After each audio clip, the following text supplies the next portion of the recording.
Pagaw. Okay, so may diferensya yung una mong anak na iniwan mo sa nanay mo. Napag-check up Kulang-kulang guro. Opo, sa Mandaluyong po. Anong resulta? Anong sabi? Sa Mandaluyong, sa mental? Okay, mental hospital. Binigyan lang po siya ng reseta ng gamot ng maintenance niya po. Tapos dinakainin po siya ng gamot. Lumabas po.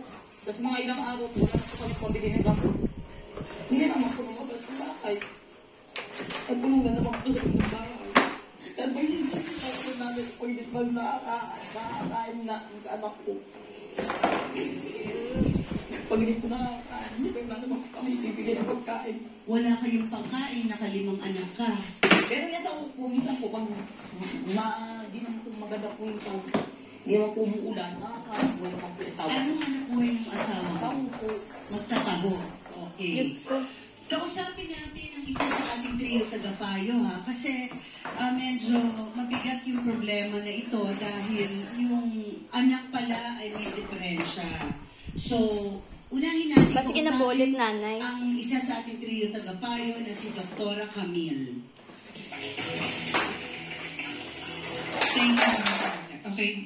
Nasa akin po kasi yung reseta, binigay po sa akin ito. Pero nakapagtataka kasi ho yung date po ng reseta, 2016 pa. Kaya hindi ko maintindihan doon, hindi nyo mo pinapapalap ng check-up. Ha? Maintenance niya po yun, sabi ng doktor. Oo, maintenance. Pero Kasi hindi lang po namin pinapacheck. Binibili na lang po namin po sa tika po. Okay, so pakinggan nyo ha, una, pag ang isang tao merong diferensya sa pag-iisip, hindi pa pwedeng maintenance lang yan. Kinakailangan talagang merong follow-up check-up para malaman kung itataas yung gamot or ibababa yung gamot. Kung taasan ang dosage or babaan. Pero kahit na sabihin nyo, wala kayong pambili ng gamot, is may pamasahe kayo. Bakit? Alam nyo, NCMH to. Ang reseta nyo, NCMH. Pag ang reseta nyo, NCMH, doon mismo binibigyan kayo ng libreng gamot. Kaya hindi ko naiintindihan bakit sinasabi nyo na wala kayong pambili ng gamot. Ngayon, meron kayong reseta na pwedeng pag-ibigay dito sa pharmacy na NCMH, libre ito. Kasi pag may kamot po yung asawa ko, binibigyan niya lang po na. Natinig ko yung, tingnan nyo ha, ang rason yung pag tinatamad yung asawa ko, binibili na lang sa butika. Una po, yung gamot na ulan sa pin, napakamahal nito. Pero sa mental, talagang magugulat kayo. Mura lang po yung gamot na to. Meron po doon, hindi po silang bubuwa. Yun na hindi ko maintindihan. Pero pwedeng maging maayos yung anak nyo from 2016 up to the present. Dahil kasi, kung ito ay regular na binibigay, hindi pagkakaroon ng mga kataon na merong kondisyon na hindi Pista po yung inom niya po eh. Kaya po hindi siya lumalabas. Pista po lang tuloy-tuloy gamot niya. Kung ito po ay tuloy-tuloy na binibigay ng gamot, hindi po magkakaroon ng paglala ng sakit. Pero pinabayaan nyo na ilang taon. Kaya po nakakalungkot kasi merong paraan. Sige, eto ha. Kung madadala nyo po yung inyong apo sa clinic namin, ipapa-assess po natin kung dapat pong palitan na yung gamot dahil 7 taon na iniinom yung gamot. Gagawin ko po na papacheck ko po siya, papa-assess ko dun sa aming psychiatrist. Tapos Ano ba nag-adto lang dyan para makalibre? Quezon City po. Lalo na Quezon City pa, meron pong libreng gamot ang health center sa mga ganito. Ha? Kaya, ang dali po, hindi po magiging problema. Ang problema nilang pamasahe lang. So sana po magawa niyo ang paraan kasi po, 21 years old. Kung talaga magiging maintenance ito, nakakalungkot po pag sinabi natin lalala yung sitwasyon, baka hindi nyo na makausap ang apo nyo at anak. Yes, maraming salamat, Dr. Camille. Ang sa akin naman, syempre kung matanda na ang mga grandparents, ay nakalimang anak-anak naman si Monica, pero yung hindi maasikaso yung anak na may sakit sa pag-iisip, eh kailangan nating halukatin yan. Kuya Alex, ano naman ang pulso ng mga sausawera at sausawera tungkol sa issue natin today? Mga sausawera at sausawera, ilabas na ang mga cellphone para bumoto batay sa tanong na ito. Sino ang may pananagutan sa pagkakaroon ng anak na pasaway? Ang magulang o ang anak mismo? Yan na! Bumoto na tayo! Sino may pananagutan sa pagkakaroon ng anak na pasaway? Ang magulang ba o ang anak mismo? Nako, 75% ang magulang. Yan, medyo marami nagsabi ang magulang. O, sino magpapaliwanag na kanyang sagot?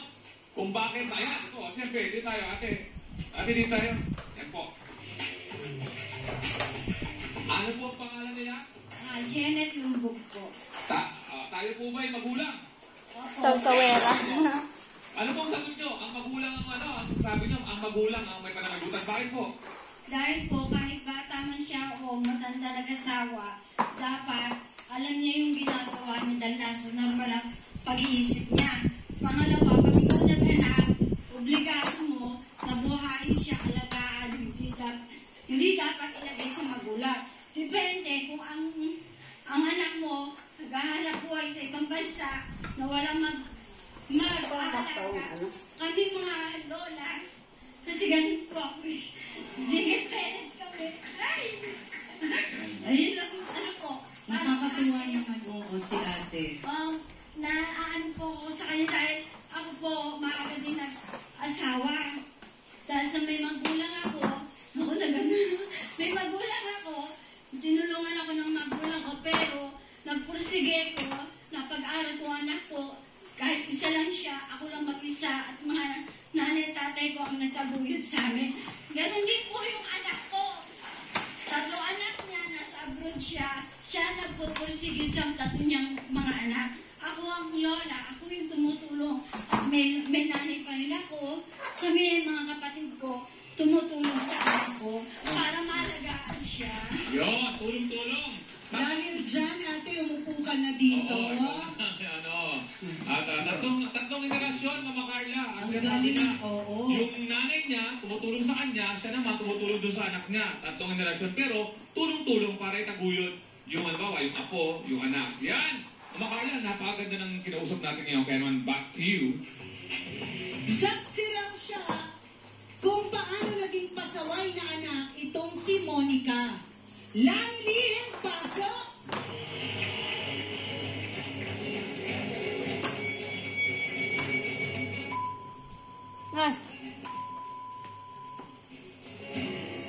Langlin, bakit? Diretsahang tanong, paano mo nasabing pasaway si Monica? Ano mo ba siya? Hipag. Hipag mo? Anong hipag? Okay, ikwento mo sa aming mamaya yan, ha? Magbabalik ka! Face to face! Anong hipag, Bin? Bin? Ano yung umagad?